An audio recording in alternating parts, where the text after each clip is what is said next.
महाभारत में अनुशासन पर्व में पितामह भीष्म कहते हैं कि यदि 12 साल तक लगातार एक कार्य किया जाए तो कार्य सिद्ध हो जाता है। गोकुल में एक अद्भुत भक्त हुए कृष्णदास जी, ये उन्होंने सुन लिया, उनके मन में भाव आया। वो गए माला बना करके ठाकुर जी के पास, बोले ठाकुर जी 12 साल तक लगातार माला पहनाने आऊंगा, 13वें साल की जब सुबह होगी तो आपको माला पहनने मेरी कुटिया में आना। अब कृष्णदास रोज माला बनाते, रोज ठाकुर जी के पास ले जाते और रोज ठाकुर जी को याद दिलाते कि आज इतने दिन हो गए। अब 12वें साल का आखिरी दिन था।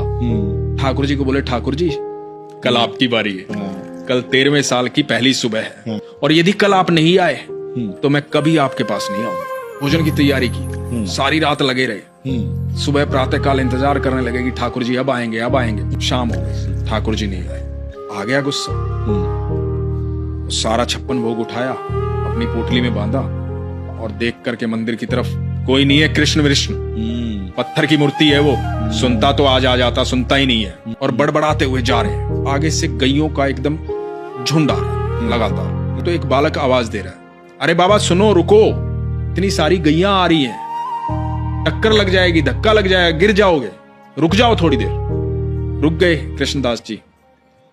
तो बालक बोला कि बड़ी खुशबू आ रही है आपके झोले से, खाना खाया नहीं है आपने शायद, तब तक गैया जाए बैठ के खा लो। बोला नहीं मुझे नहीं खाना। क्या हुआ, क्या बात हुई? लाडला है ना वो कन्हैया, अरे बहुत नखरे हैं उसके। 12 साल गया हूं माला पहनाने, एक दिन बोला था एक दिन मेरे पास आ जाना, नहीं आया, सुबह से लेकर के शाम हो गई, अब जा रहा हूं यहां से। तो बालक बोला बाबा इतना गुस्सा क्यों हो रहे हो? मुझे भी भूख लगी है, मैंने भी सुबह से कुछ नहीं खाया, सुबह से गैया चरा रहा हूं। तो बोला कि मुझे भी आप खिला दो। बोला खा लो। बोला आप देख नहीं रहे मेरे तो हाथ गोबर में सने हुए, मैं कैसे खा लूं?